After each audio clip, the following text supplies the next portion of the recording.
Cindy Song desapareceu misteriosamente em 2001, depois de ser deixada em casa por uma amiga.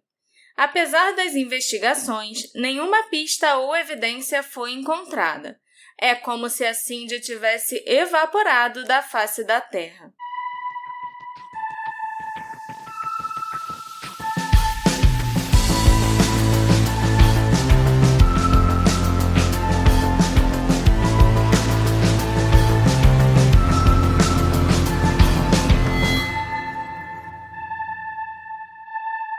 Olá, ouvintes queridos! Sejam bem-vindos a um novo episódio do Detetive do Sofá. Eu sou a Marcela, a host desse podcast, e eu ainda não consegui sair daquela vibe asiática que a gente estava no último episódio. Então eu resolvi trazer o desaparecimento de uma mulher coreana para vocês, apesar desse desaparecimento ter acontecido nos Estados Unidos. Mas eu acho que conta, né? É uma transição que você está fazendo de volta para os casos Exatamente. ocidentais.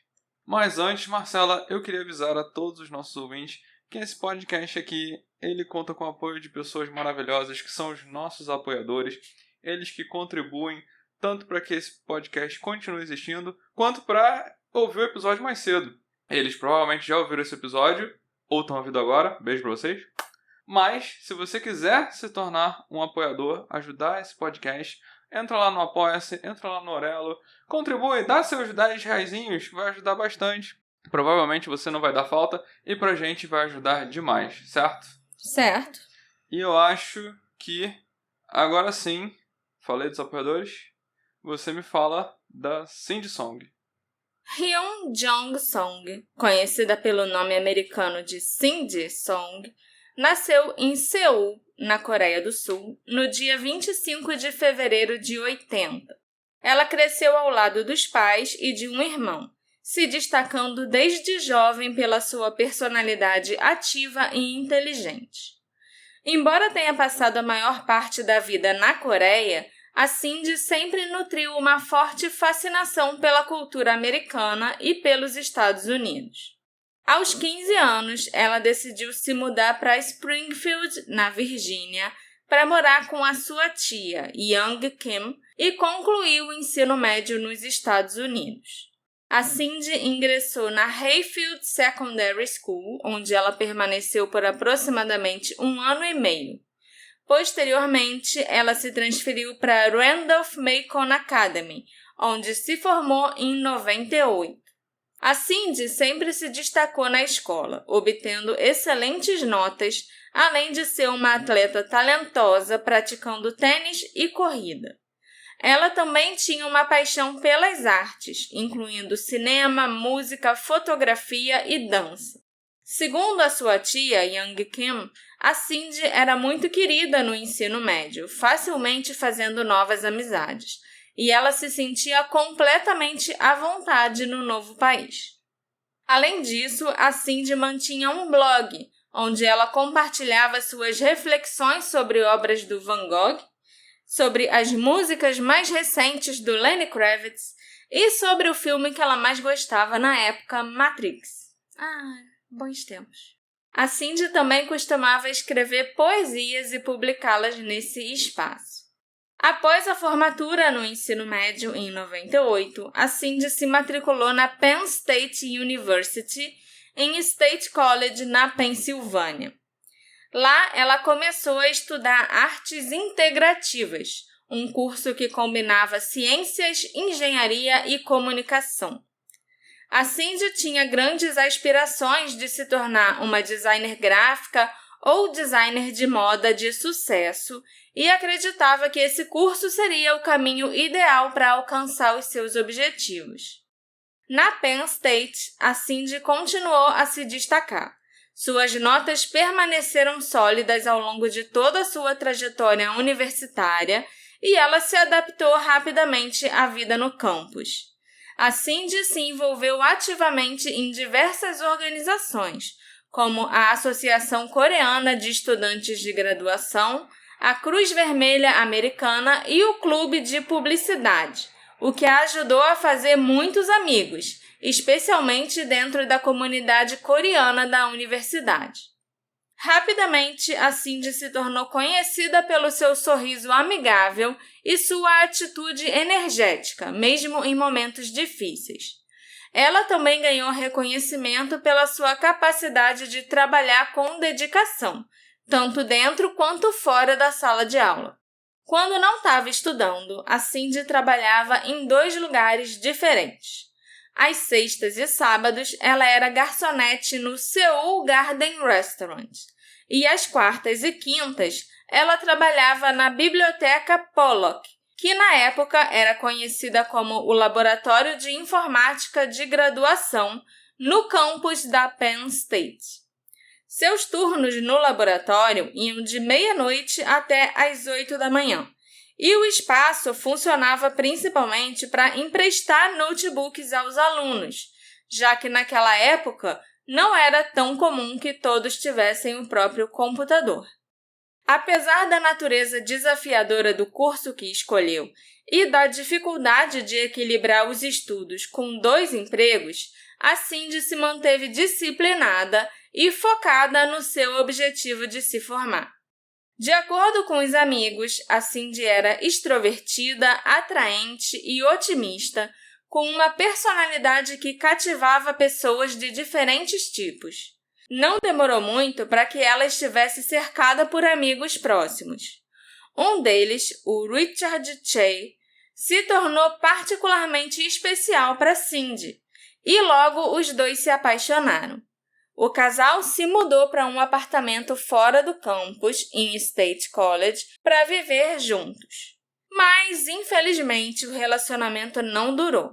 Amigos da Cindy relataram que após 6 meses, o Richard terminou o namoro de forma repentina e deixou o apartamento que eles dividiam em setembro de 2001, deixando a Cindy de coração partido, mas determinada a seguir em frente.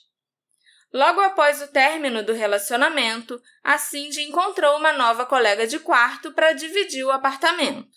Ela se chamava Yeonju, mas usava o nome ocidental de Catherine. As 2 já se conheciam e se davam muito bem, e a convivência constante fez com que elas se tornassem grandes amigas. Por conta do rompimento, a Cindy ficou muito triste, natural, né? E ela começou a se preocupar com a sua saúde emocional, acreditando que poderia estar entrando num quadro de depressão. Decidida a buscar ajuda, a Cindy procurou terapia, começou a tomar medicamentos e passou a escrever sobre as suas dificuldades com relacionamentos, amor próprio e saúde mental. Essa foi uma atitude muito madura da parte dela. Em 2001, a Cindy tinha 21 anos, estava no último ano na Penn State University, equilibrando 2 empregos e morando num apartamento fora do campus. Ela residia no State College Park Apartments, localizado no quarteirão 300 da West Clinton Avenue. A formatura da Cindy estava prevista para a primavera de 2002. A Cindy era muito disciplinada e por isso ela não costumava sair durante a semana. Mas, no dia 31 de outubro de 2001, uma quarta-feira, ela abriu uma exceção, afinal, era Halloween. Ela improvisou uma fantasia de coelho para a ocasião.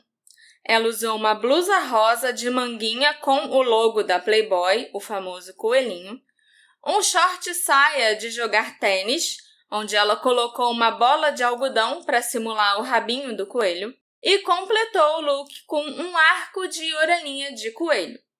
A fantasia ficou super fofinha. E para enfrentar o frio, a Cindy ainda usou botas de camurça caramelo e um casaco vermelho. Curiosamente, vários sites reportaram que a Cindy estava vestida de coelhinha da Playboy, com um visual bem mais sensual, usando body e meia calça.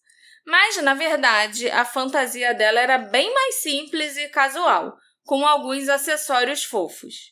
A confusão provavelmente surgiu por causa da blusa com o logo da Playboy. Para quem não sabe ou não se lembra, Naquela época, o logo da coelhinha da Playboy era muito, muito popular. A marca tinha uma presença enorme, com roupas, linha de maquiagem, lingerie e outros produtos. Eu mesma, quando era adolescente, tinha várias lingeries da Playboy porque eu achava o pingente de coelhinho que vinha pendurado nas peças muito legal e era muito fofo. E era confortável também. Enfim, a Cindy passou a noite carregando a sua mochila, além de uma pequena bolsa de ombro vermelha.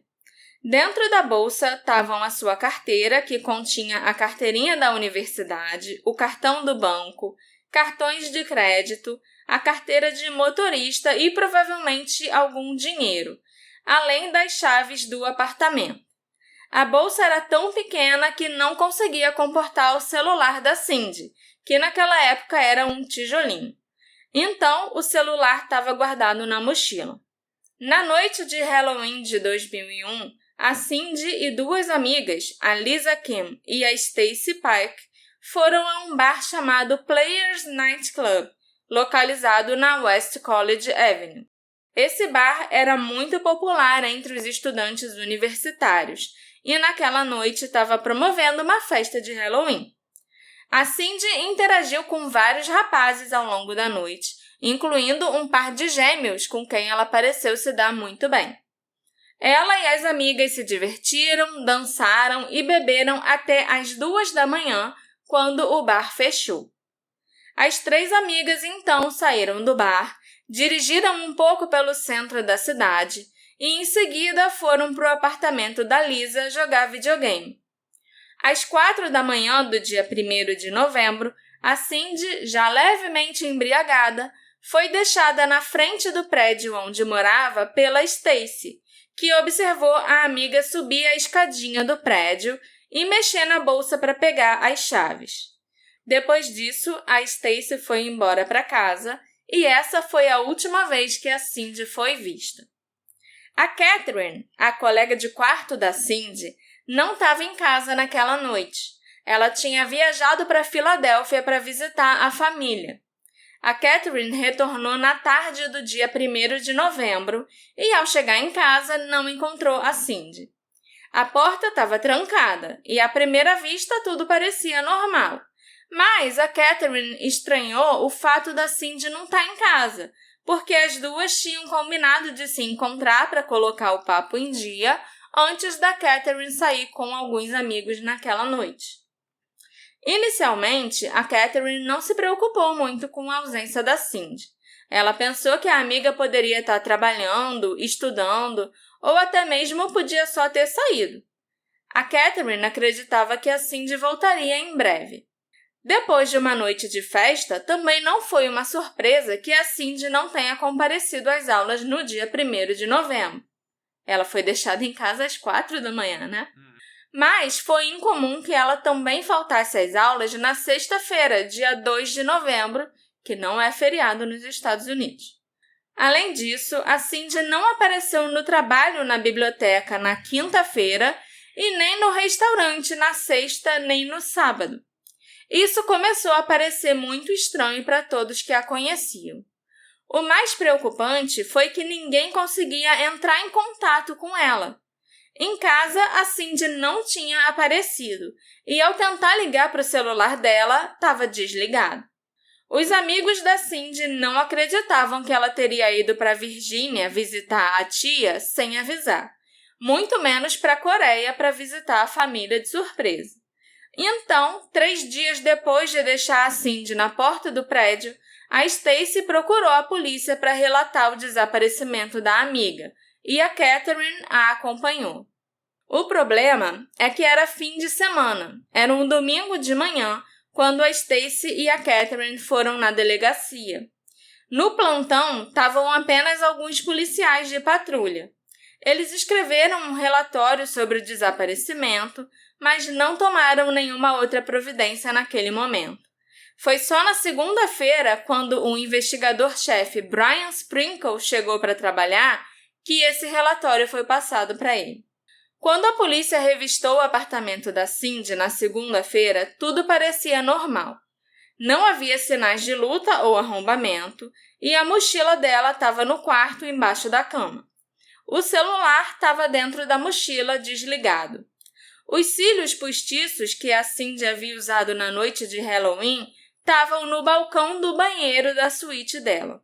Mas as chaves e a bolsinha vermelha da Cindy, juntamente com os seus cartões de crédito, carteira de motorista, haviam desaparecido.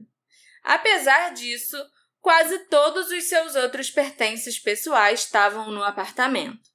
Quando a polícia analisou o celular da Cindy, descobriu que nenhuma ligação foi feita ou recebida desde o seu desaparecimento.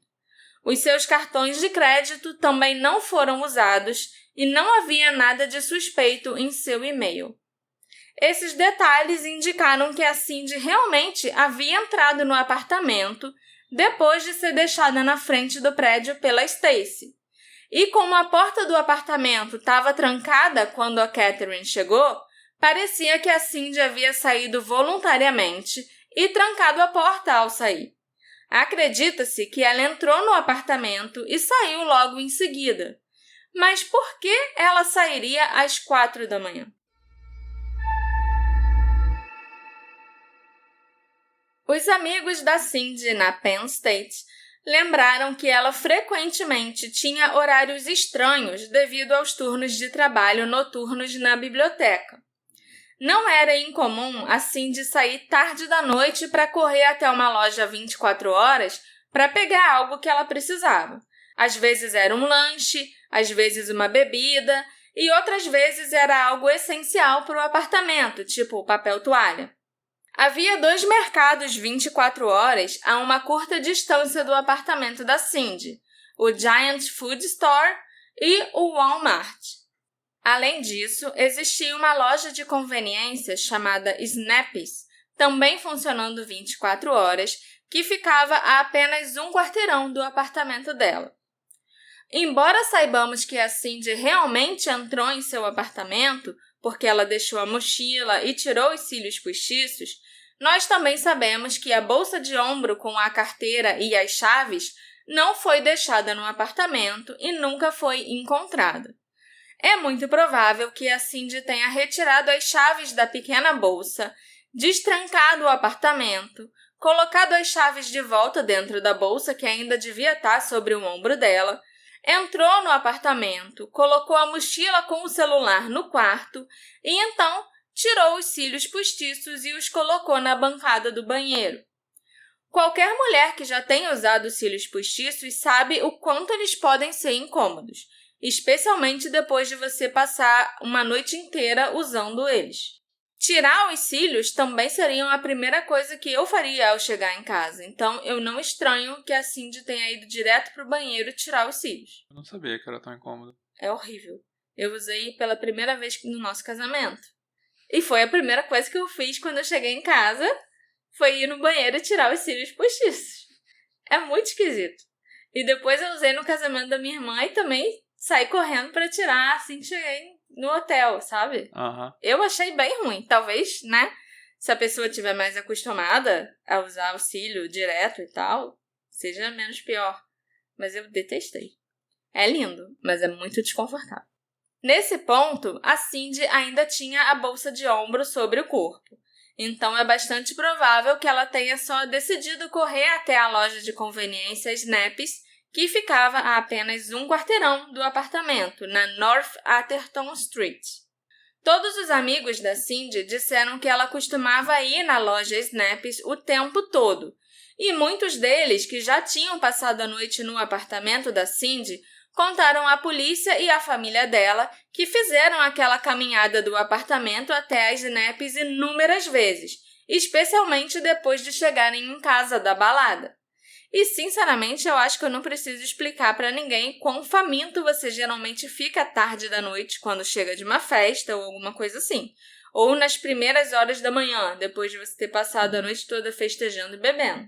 Aquele Snappies, na North Atherton Street, tem todos os tipos de comida, refrigerante, café e alimentos congelados.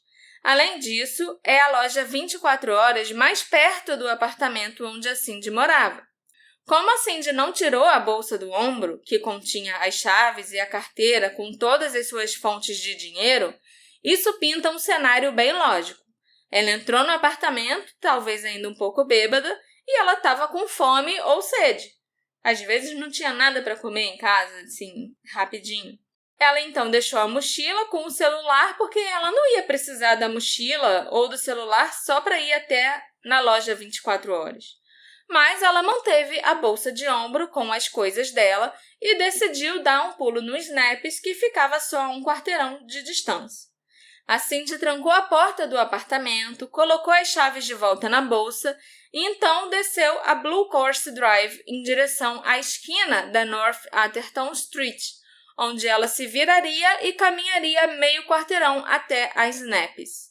Mas é impossível saber se a Cindy chegou à loja ou se algo aconteceu com ela no caminho. As Snaps possuíam um sistema de câmera de segurança, mas essas câmeras não eram capazes de fazer gravações contínuas ou armazenar todas as imagens. Eventualmente, o sistema gravava por cima das filmagens mais antigas. Quando a polícia apareceu pedindo as gravações, 5 ou 6 dias depois do desaparecimento da Cindy, as imagens daquela noite já haviam sido regravadas. A gente não pode confiar em nenhuma gravação de algum estabelecimento pequeno, de um lugar pequeno, dessa época, né? Porque não. Sempre a qualidade era péssima, sempre regravava por cima. Anos 2000, né? Era o início do digital, né? Essa loja específica, as Snaps, eles ainda usavam fitas para gravar. Então, assim, acabava o espaço, voltava para a primeira fita e começava a gravar em cima de tudo.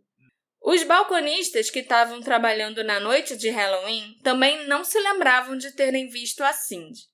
Mas convenhamos, né? Era noite de Halloween numa cidade universitária.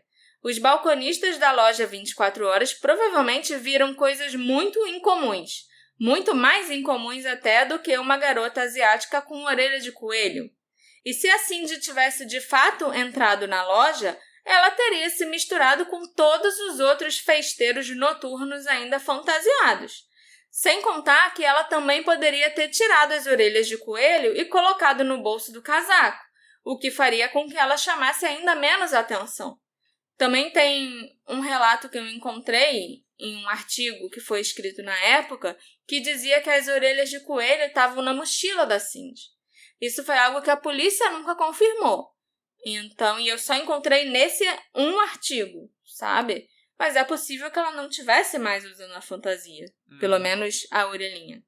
Apesar de ter levado a bolsa e os cartões de crédito com ela, não houve transações registradas após o seu desaparecimento. Então, se ela realmente chegou à loja e comprou algo, é possível que ela tenha pago em dinheiro.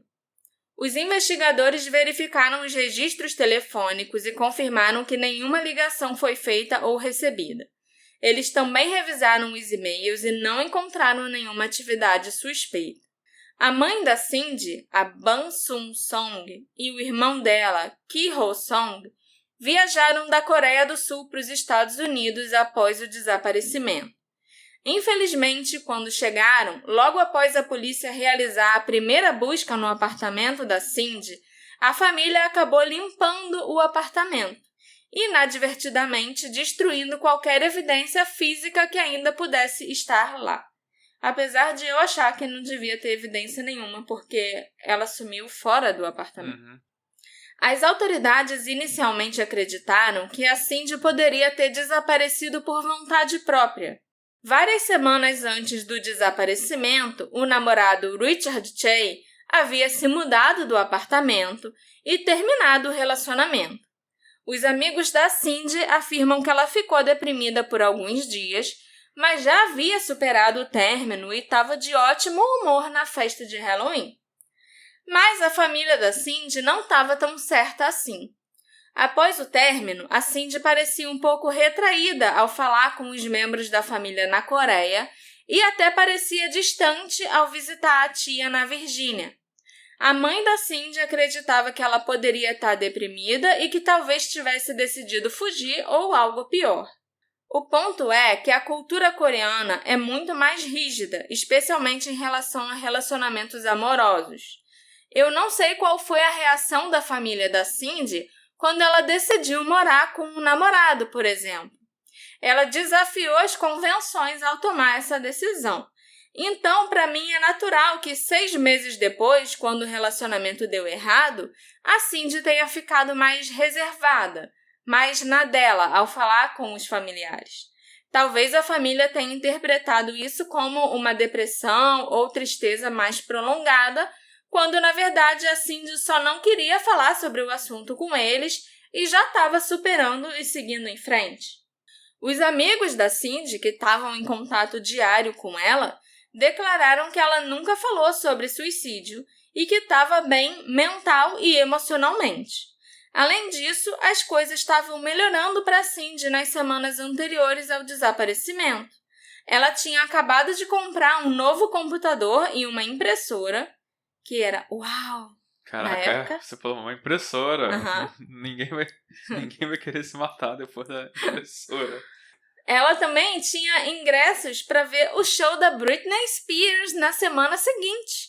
E era a turnê mais icônica da Britney, que estava no auge naquela época. Ela também já estava registrada para as aulas do próximo semestre, que seria o último semestre dela na faculdade antes de se formar, e havia se inscrito para um estágio de design gráfico na primavera.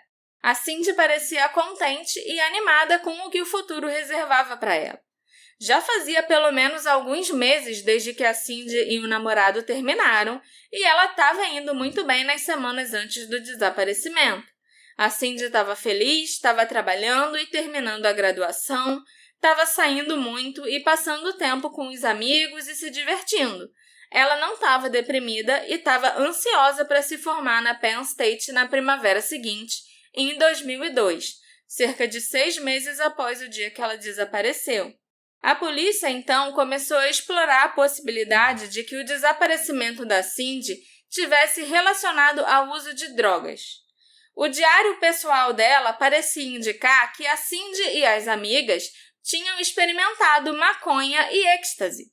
Mas as amigas se defenderam, dizendo que essas eram apenas experiências comuns para estudantes universitários. Principalmente os americanos, né? Embora a Cindy e as amigas estivessem bebendo na festa de Halloween naquela noite, não havia evidências que conectassem o consumo de álcool ao desaparecimento da Cindy.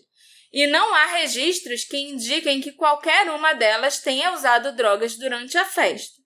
Eventualmente, a polícia descartou essa linha de investigação devido à falta de provas. O investigador-chefe Brian Sprinkle tinha muito pouco para começar, então ele iniciou as investigações conversando com a família e amigos da Cindy. Isso incluiu um olhar mais atento ao ex-namorado dela, Richard. Os amigos disseram que ele deixou a Cindy de coração partido após o término, ocorrido alguns meses antes.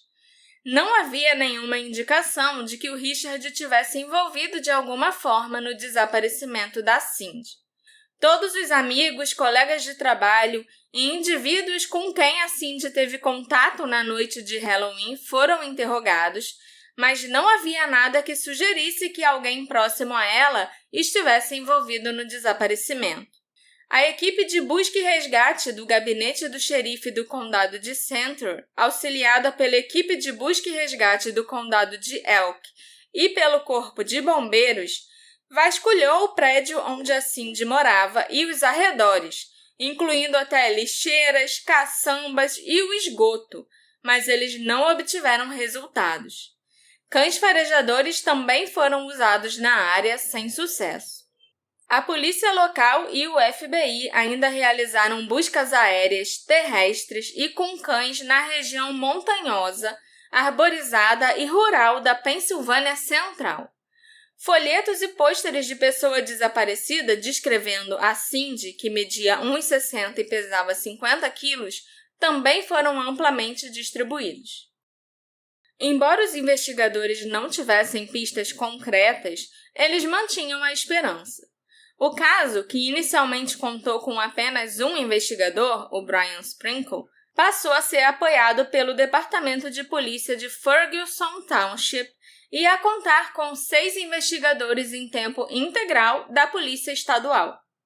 A Universidade de Penn State também fez a sua parte para ajudar nos esforços de busca. Pôsteres foram distribuídos e afixados por todo o campus. Um alerta foi enviado por e-mail para todos os estudantes. E uma notícia sobre o desaparecimento foi publicada no site da Penn State. Além disso, a universidade fez uma doação em dinheiro para ser oferecida como recompensa por informações. Segundo o porta-voz da Penn State, o Bill Mahon, não era incomum que estudantes universitários desaparecessem por 1 ou 2 dias. Às vezes, eles saíam com um colega de quarto ou faziam outros planos sem avisar a família e os amigos. Mas, geralmente, esses desaparecimentos duravam apenas isso, 1 ou 2 dias. Quando ultrapassavam esse período, aí já era um sinal claro de que algo estava errado. E a Cindy estava desaparecida há uns 6 ou 7 dias já. Como os cães farejadores não conseguiram detectar o rastro da Cindy em seu provável caminho até a loja de conveniência 24 horas, as autoridades começaram a teorizar que a Cindy foi sequestrada logo após de sair do prédio. Os investigadores enviaram informações sobre o caso para o America's Most Wanted, na esperança de que o programa de TV, que ajudava a localizar pessoas desaparecidas e procuradas, fizesse um segmento sobre o desaparecimento da Cindy. O Unsolved Mysteries também noticiou o caso. Isso tudo com 1 semana de desaparecimento? Isso tudo nas primeiras semanas, sabe? Não foi imediatamente na primeira semana, mas foi logo ali no início das investigações. Com isso, o desaparecimento da Cindy ganhou uma audiência nacional. A polícia passou a receber pistas de vários lugares, incluindo até uma ligação de uma pessoa que afirmou ter visto a Cindy sentada na plateia do programa de TV Price is Right. Mas nenhuma dessas pistas se revelou confiável. Poucos dias depois do desaparecimento, uma testemunha ocular se apresentou, alegando ter visto a Cindy no distrito de Chinatown, na Filadélfia, em um carro com um homem. De acordo com a testemunha, a Cindy estava gritando, chorando e pedindo ajuda. Quando a testemunha se aproximou do carro, o homem gritou para ela se afastar. O homem foi descrito como asiático, com pele morena e cabelos castanho claros de comprimento médio. A polícia rapidamente investigou essa pista, mesmo ela tendo acontecido a uns 200 quilômetros de distância, e tentou localizar o homem descrito pela testemunha, mas não obteve sucesso. A história da testemunha mudou várias vezes, e eventualmente essa pista foi descartada porque parecia não ser genuína. Embora a polícia não acredite mais que a mulher vista pedindo ajuda na Filadélfia fosse a Cindy, eles ainda possuem um retrato falado desse homem e gostariam de falar com ele para obter mais esclarecimentos.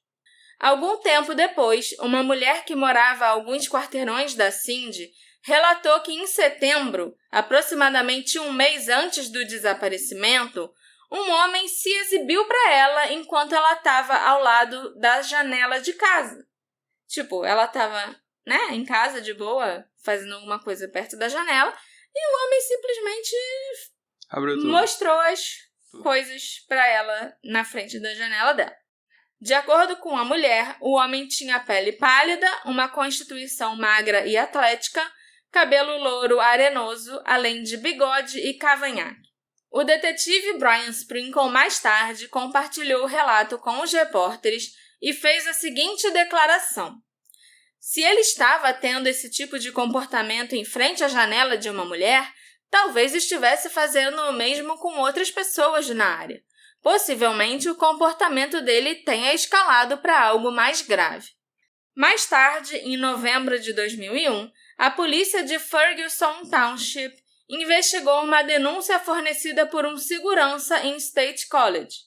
O segurança alegou ter recebido informações de que o corpo da Cindy e seus pertences desaparecidos estavam em um terreno de 14 acres, localizado atrás do Lionsgate Apartments.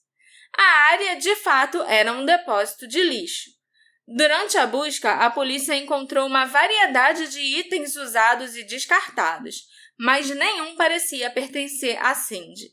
Eles também não encontraram nenhum vestígio dela ou de seu corpo, fazendo com que o mistério do seu desaparecimento se aprofundasse à medida que as semanas passavam sem nenhum sinal da universitária desaparecida. No início de 2002, 2 adolescentes locais ligaram para a polícia, alegando ter recebido telefonemas em pânico de uma misteriosa Cindy por volta das 2h30 da manhã. Mas, quando a polícia investigou, descobriu que se tratava de uma ligação de trote, o que levou as adolescentes a serem acusadas de conduta desordeira. Apesar disso, essa não foi a única pista falsa. Uma dupla de estudantes da Penn State também usou o mistério do desaparecimento da Cindy para assediar algumas alunas, enviando mensagens instantâneas via AOL Messenger, alegando que eles haviam sequestrado a Cindy e que estavam prestes a atacá-las também. Ambos os estudantes foram processados por desperdício de recursos policiais. Uma nova busca forense foi realizada no apartamento da Cindy em março de 2002, 4 meses após o desaparecimento, mas é claro que nada foi encontrado e essa busca não revelou nenhum sinal de sangue, digitais ou fios de cabelo desconhecidos.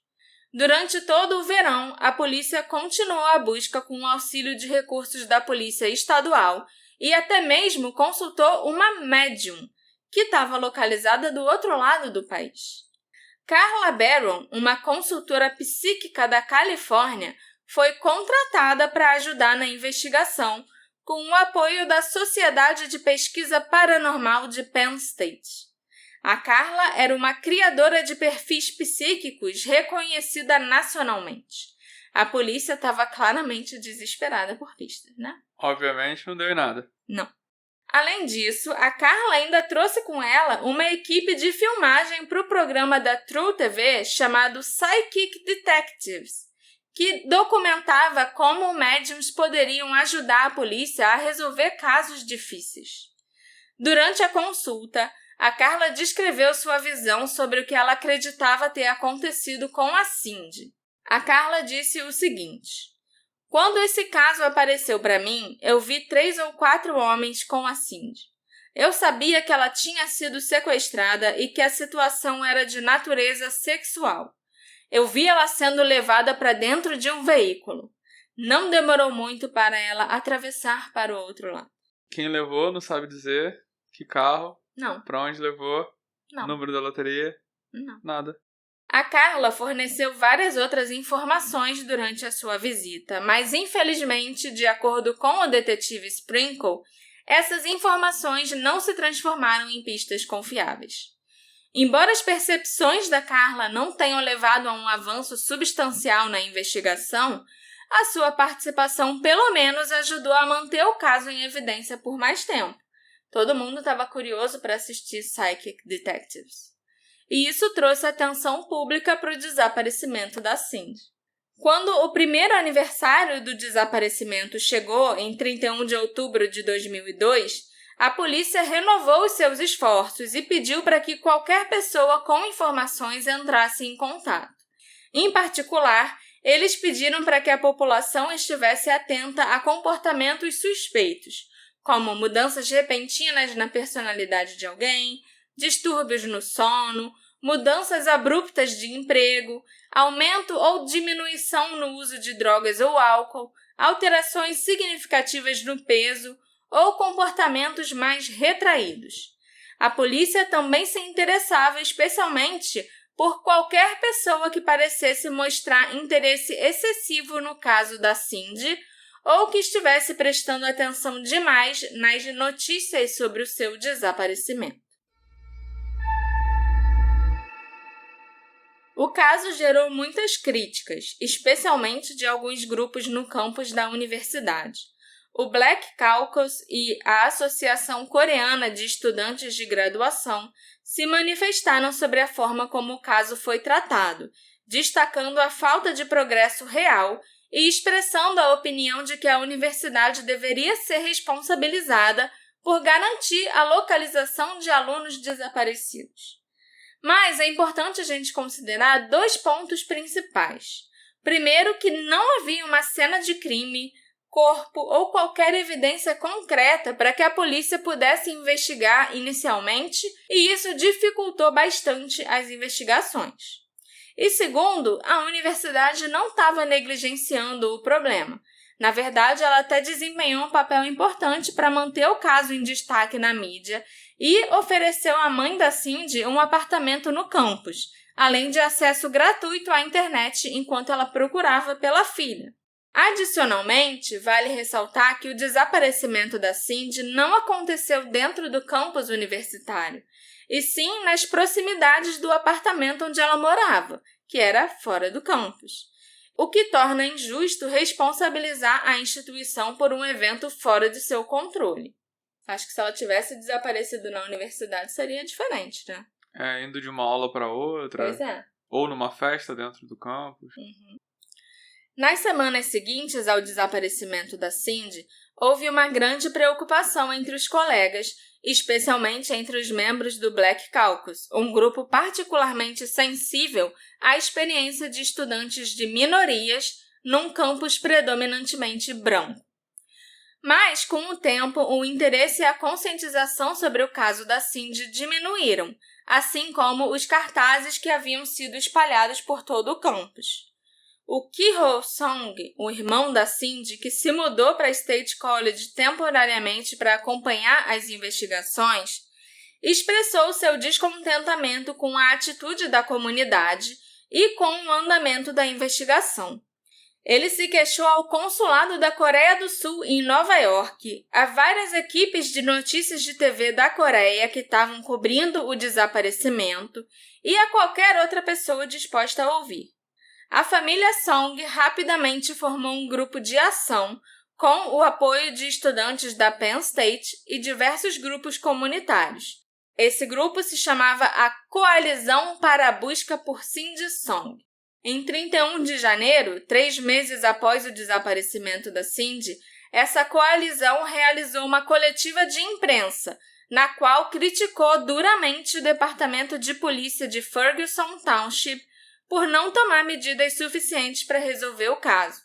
Eles compararam o desaparecimento da Cindy ao de uma jovem branca local de 13 anos que tinha desaparecido no dia de Ano Novo, de 2001 para 2002, e apontaram que mais de 50 agentes do FBI foram designados para o caso da menina de 13 anos, enquanto o desaparecimento da Cindy foi inicialmente atribuído a um único investigador, com a investigação só sendo ampliada para uma equipe de 6 policiais estaduais após a pressão pública do Black Caucus e da Associação Coreana de Estudantes de Graduação. Não tem como ganhar da garota branca de 13 anos. Não só pela garota ser branca, mas também por ela ter só 13 anos, né? É uma criança ainda. Mas se não fosse Desaparecimento de criança, sei lá, juntou o fato da garota ser branca com o fato dela ser uma criança. 2 coisas que atraem muita mídia e muita, sei lá, repercussão, sabe? Em resposta, o investigador Sprinkle comentou sobre as dificuldades enfrentadas na investigação do desaparecimento da Cindy, destacando os principais obstáculos que a equipe teve que lidar. Ele declarou que os policiais fizeram tudo que estava ao alcance deles, mas as barreiras culturais e linguísticas também foram fatores complicadores no andamento da investigação. Além disso, casos de pessoas desaparecidas não são considerados crimes nos Estados Unidos. Então, sem um crime, você não pode obter mandados de busca ou ordens judiciais, por exemplo. Existem vários regulamentos e procedimentos legais que os investigadores devem seguir, muitas vezes desconhecidos pela família da vítima. Para obter os registros bancários da Cindy, por exemplo, o Departamento de Polícia precisou de uma ordem do Tribunal Federal. A complexidade do processo legal muitas vezes gera dificuldades de comunicação entre a investigação e os familiares, ainda mais num caso em que eles nem falavam a mesma língua. A mãe da Cindy, a Ban Sun Song, chegou a apresentar uma petição ao gabinete do governador em Harrisburg, contendo 15.000 assinaturas, exigindo que a Polícia Estadual assumisse a investigação em tempo integral. O Departamento de Polícia de Ferguson Township, em meio à frustração, acabou interrompendo toda a comunicação com a família Song. Em uma tentativa desesperada de obter apoio adicional, o irmão da Cindy, o Keyhoe, apelou sem sucesso ao então presidente George W. Bush, que estava concentrado na guerra contra o Talibã. Durante o restante de 2002 e a maior parte de 2003, a polícia seguiu investigando, mas sem encontrar nenhuma pista significativa. Não acho que a polícia estava certa de cortar a comunicação com a família da Cindy ou de botar a culpa nessa barreira linguística, sabe? A gente não consegue explicar o que a gente está fazendo.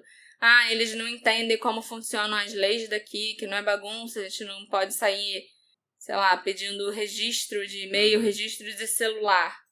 Mas eu acho que isso deve sim ter sido um complicador a mais. Tanto para interrogar a família da Cindy, como para explicar para eles os processos que estavam sendo feitos. O que a gente vê muito nos nossos casos são essa dificuldade, às vezes má vontade, de ser transparente com a família, né? De manter a família atualizada. Sim, com certeza. Parece sempre que eles estão brigando.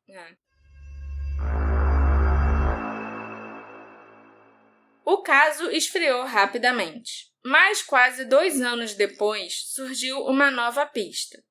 Essa pista conduziu a polícia ao condado de Luzerne, a 180 quilômetros de distância, onde eles investigaram uma possível conexão com um dos criminosos mais notórios da região.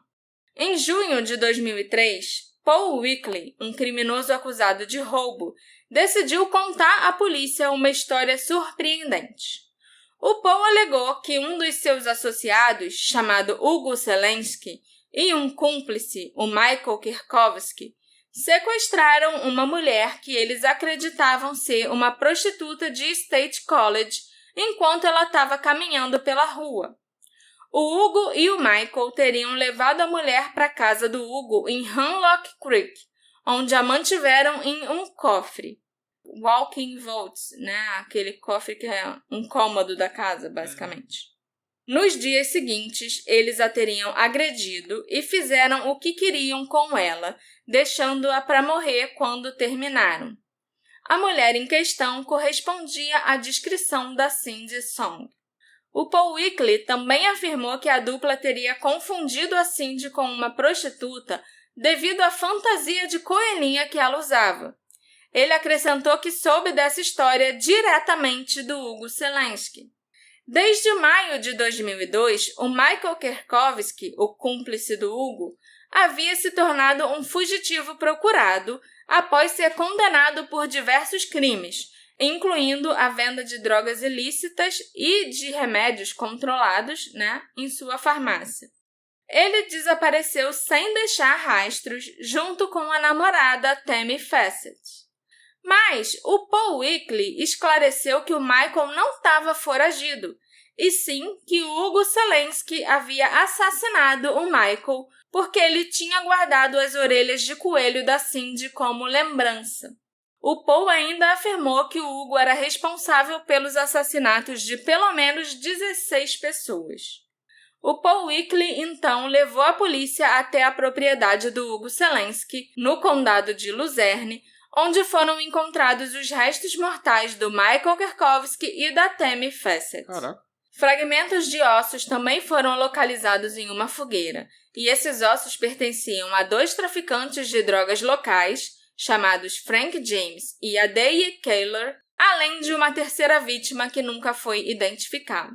Após escavações adicionais na propriedade, os restos mortais de 12 pessoas diferentes no total foram descobertos. Eu realmente fiquei surpreso com isso, porque geralmente essas dicas de pessoas presas, eu ouvi dizer, eu conheci um cara que falou que matou, nunca dão em nada.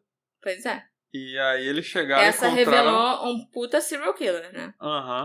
O Hugo Selensky foi levado a julgamento pelos assassinatos dos 2 traficantes, o Frank James e o Adaye Kaler, após o depoimento de um outro cúmplice, chamado Patrick Hussein, que afirmou que ele e o Hugo atraíram os traficantes para a propriedade do Hugo com o objetivo de roubar as drogas e o dinheiro dos 2 homens, e depois os mataram. A defesa do Hugo argumentou que o Paul Weekly e o Patrick Hussain o incriminaram, plantando os restos mortais na propriedade dele. O júri acreditava que o Hugo Selenski estava envolvido nos assassinatos, mas não conseguiu determinar com certeza se ele foi o responsável por puxar o gatilho. Como resultado, o Hugo foi absolvido da acusação de assassinato do Ade Kaler e o júri chegou a um impasse quanto ao assassinato do Frank James. Mas o Hugo pelo menos foi considerado culpado em 2 acusações de abuso de cadáver. Logo depois, o Hugo Selenski foi formalmente acusado pelos assassinatos do Michael Kerkowski e da Tammy Fassett. Em 2015, após ser condenado, ele recebeu uma sentença de prisão perpétua. Embora o Paul Weekly inicialmente tenha alegado que ele apenas ajudou a enterrar os corpos do Michael e da Tammy, foi descoberto que o Paul foi cúmplice dos assassinatos do casal. Foi o Paul quem contou para o Hugo que o Michael estava ganhando muito dinheiro traficando drogas na farmácia, e os dois juntos espancaram o Michael para obrigá-lo a revelar a localização de mais de $60 mil que ele guardava em casa. E depois de pegarem o dinheiro, o Paul e o Hugo o mataram. A Tammy estava na casa do namorado Michael quando o Paul e o Hugo chegaram, e ela também foi morta por estar no lugar errado na hora errada. Meses após o desaparecimento do Michael, o Hugo e o Paul ainda apareceram na casa do pai do Michael exigindo dinheiro. Eles levaram $60 mil em dinheiro que havia sido deixado para trás pelo Michael em um cofre. Em setembro, o Hugo ainda retornou sozinho à casa, agrediu o pai do Michael e roubou mais $40 mil em dinheiro e joias. Meses depois, o pai do Michael denunciou esse roubo à polícia, que já havia iniciado uma investigação sobre o Hugo Selenski. Nessa época, o Paul já estava preso por outra acusação de roubo. Devido a problemas de credibilidade com o Paul Weekly, os investigadores estavam céticos quanto à veracidade da sua história sobre o Hugo Selenski e o Michael Kerkowski sequestrarem e assassinarem a Cindy Song. O Paul estava cumprindo uma pena de prisão perpétua e enfrentava o risco de ser sentenciado à pena de morte, o que lhe dava diversos motivos para mentir sobre as circunstâncias do desaparecimento da Cindy. Mas o Paul estava dizendo a verdade quando ele revelou a localização dos corpos do Michael e da Tammy e quando afirmou que outras vítimas haviam sido mortas e enterradas na propriedade do Hugo. A polícia decidiu investigar o Paul Weekly mais a fundo, e uma busca em seu computador revelou que ele havia baixado diversos artigos sobre o desaparecimento da Cindy. Isso levou os investigadores a acreditarem que o Paul poderia ter estudado os detalhes do caso para fornecer evidências falsas em troca de uma sentença mais branda. Com base nessa descoberta, a polícia passou a considerar que a história do sequestro da Cindy pelo Hugo e pelo Michael poderia ser uma invenção do Paul. Uma teoria ainda mais perturbadora surgiu. Talvez o Paul fosse o verdadeiro assassino, guardando recortes de jornal como lembrança e utilizando seu conhecimento sobre o cemitério clandestino na propriedade do Hugo para criar uma pista falsa conveniente, desviando a atenção das suas próprias ações. O Hugo Selenski sempre negou qualquer envolvimento no desaparecimento da Cindy, e ela nunca foi encontrada. Nenhum dos 12 corpos ou restos mortais descobertos na propriedade do Hugo pertenciam a ela. Além disso, foi revelado que o Hugo se mudou para aquele local em 2002, quase um ano após o desaparecimento da Cindy. Ou seja, em um ano ele conseguiu fazer de 2002 para 2003, Matou quando 12 isso pessoas. aí saiu, né? Isso veio à tona, ele já tinha matado 12 pessoas. Pois é.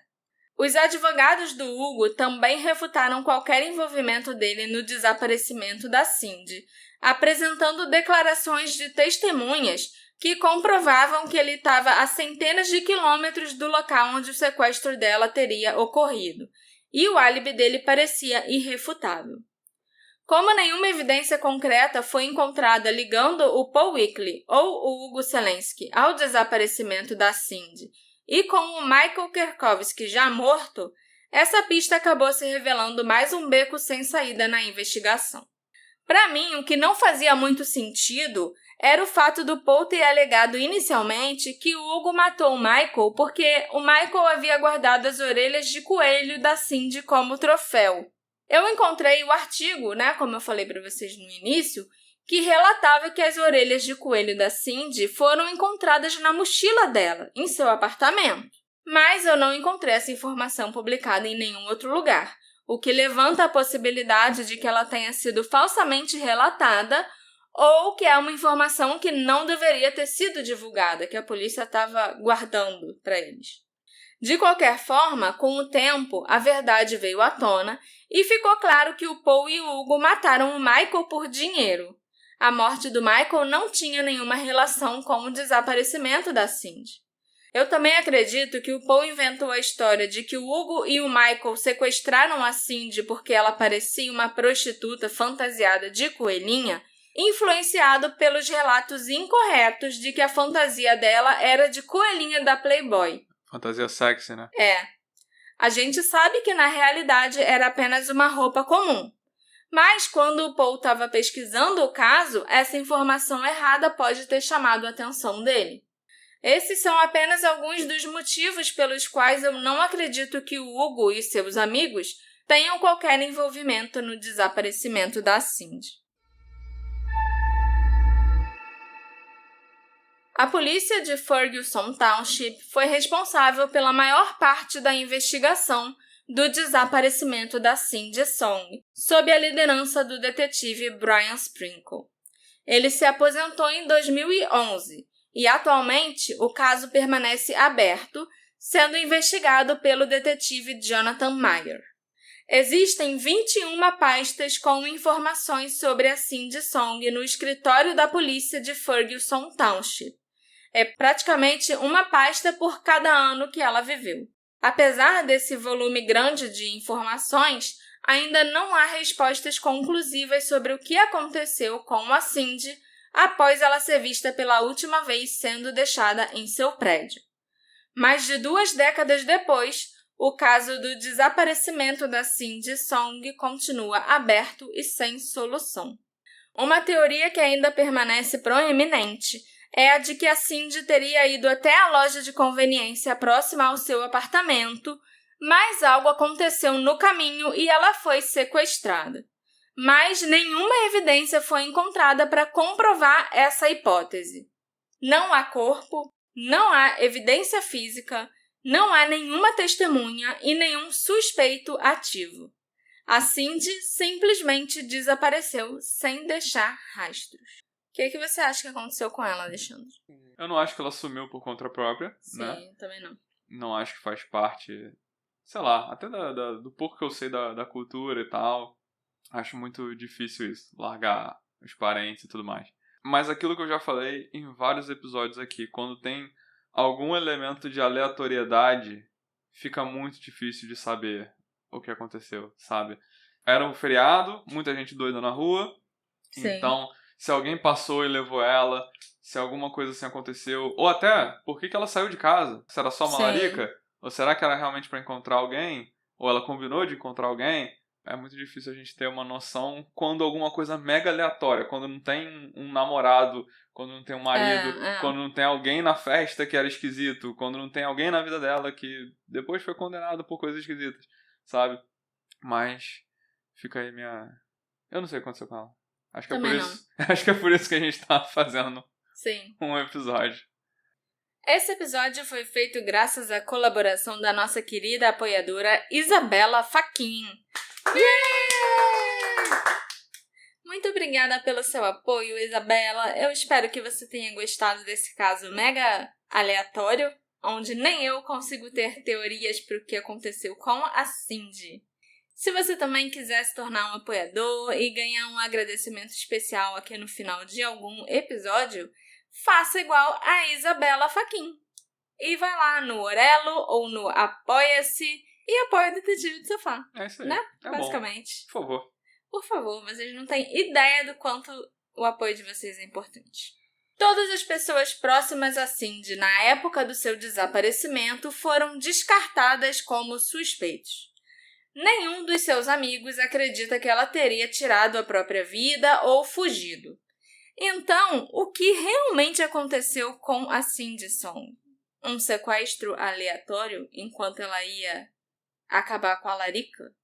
Será que ela combinou com alguém? Acho vacilo a gente falar de Larica. A gente não sabe se ela realmente estava... Não, mas é o mais provável, né? Aham. Então, me encontra lá nas nossas redes sociais, @detetive do sofá, e vem discutir esse desaparecimento misterioso comigo. A gente se encontra na próxima investigação. Tchau, tchau. Tchau, tchau.